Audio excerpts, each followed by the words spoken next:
नमस्कार। कभी सोचा है कि ईश्वर तक पहुंचने के रास्ते कितने अलग-अलग हो सकते हैं? आज हम ऐसे ही दो बिल्कुल अनोखे रास्तों को समझने की कोशिश करेंगे। एक रास्ता है जिसमें कर्म है, मेहनत है, और दूसरा वो है भक्ति और शब्दों का। तो चलिए शुरू करते हैं ये आध्यात्मिक सफर। तो सवाल ये उठता है कि ये आध्यात्मिक यात्रा आखिर है क्या? क्या इसका मतलब है पहाड़ों पर चढ़ना, कोई मुश्किल फिजिकल चैलेंज लेना, या फिर ये कुछ अंदरूनी है, मन की गहराइयों में उतरने जैसा? चलिए इन दोनों ही पहलुओं को ना दो बहुत ही अलग-अलग उदाहरणों से समझते हैं।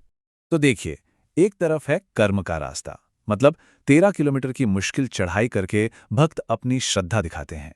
और दूसरी तरफ है शब्दों का रास्ता, जहां भजनों और श्लोकों से भगवान से कनेक्शन बनता है।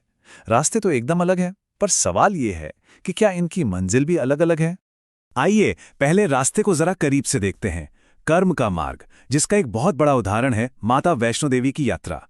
जम्मू के त्रिकुटा पर्वत पर होने वाली ये तीर्थ यात्रा हर साल करोड़ों लोगों की आस्था का केंद्र बनती है।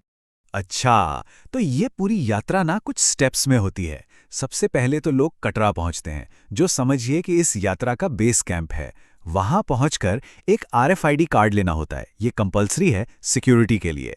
और बस इसके बाद ही शुरू होती है असली चढ़ाई, वो 13 किलोमीटर की पैदल यात्रा, जिसका क्लाइमैक्स है मां के पवित्र दर्शन। अब चढ़ाई के लिए भी भक्तों के पास दो ऑप्शन होते हैं। एक है पुराना पारंपरिक बाणगंगा मार्ग। ये रास्ता दुकानों और चहल पहल से भरा है, लेकिन यहाँ घोड़े भी साथ साथ चलते हैं। दूसरा है नया ताराकोट मार्ग, जो सिर्फ पैदल चलने वालों के लिए है। शांत, चौड़ा और चलने में ज्यादा आरामदायक, भले ये थोड़ा सा लंबा हो। और हाँ, जो लोग पैदल नहीं चल सकते, उनके लिए भी पूरे इंतजाम हैं। घोड़े, पालकी या फिर सामान उठाने के लिए पिट्ठू की सेवाएं भी मिलती हैं। इन सब के दाम पहले से तय होते हैं, ताकि हर कोई अपनी सहूलियत और क्षमता के हिसाब से ये यात्रा पूरी कर सके। और अगर किसी के पास समय कम है, तो एक तेज रास्ता भी है।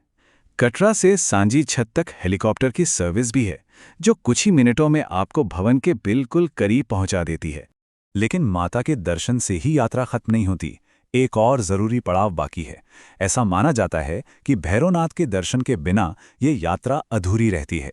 ये मंदिर भवन से कुछ किलोमीटर ऊपर है, और वहां तक जाने के लिए लोग पैदल या रोपवे का इस्तेमाल कर सकते हैं। तो ये तो हुई कर्म की बात, एक ऐसा रास्ता जहां आपका हर कदम आपकी आस्था का इम्तिहान है। अब चलिए एक बिल्कुल ही अलग दुनिया में चलते हैं, शब्दों के रास्ते पर। ये एक ऐसी यात्रा है जिसे किलोमीटर में नहीं नापा जा सकता, ये तो मन की गहराइयों में होती है। ये दूसरा रास्ता है स्तोत्रम का।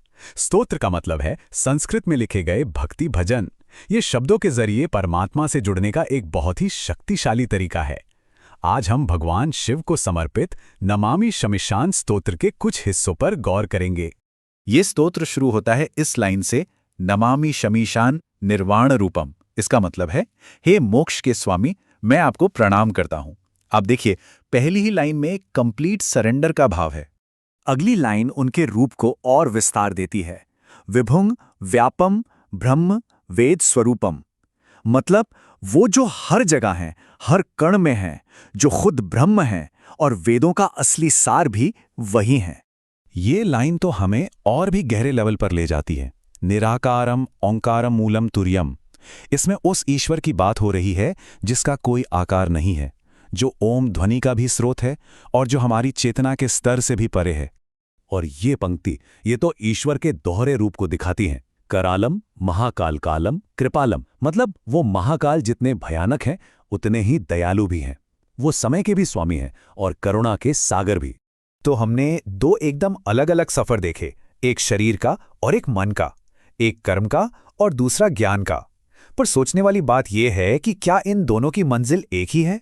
चाहे कोई पहाड़ों पर चढ़कर अपनी भक्ति जाहिर करे, या फिर शांत बैठकर शब्दों के सागर में डूब जाए, दोनों ही रास्ते आखिरकार एक ही सच के करीब ले जाते हैं, ईश्वर से जुड़ा हो। एक तीर्थयात्री का पसीना और एक कवि के आंसू, दोनों ही असल में समर्पण का प्रतीक हैं। एक रास्ते में शरीर थकता है तो दूसरे में मन, पर दोनों ही रास्तों पर अटूट विश्वास की जरूरत होती है। और आखिर में मंजिल कोई मंदिर या खिताब नहीं होती। मंजिल है मन की शांति, खुद को जानना और वो सुकून जो किसी भी बाहरी चीज से नहीं मिल सकता। तो सवाल ये है कि आस्था की यात्रा का असली रूप क्या है? क्या ये बाहरी दुनिया में किए गए कर्मों से तय होती है, या फिर मन की अंदरूनी दुनिया से, या फिर शायद असली यात्रा इन दोनों का ही एक खूबसूरत संगम है?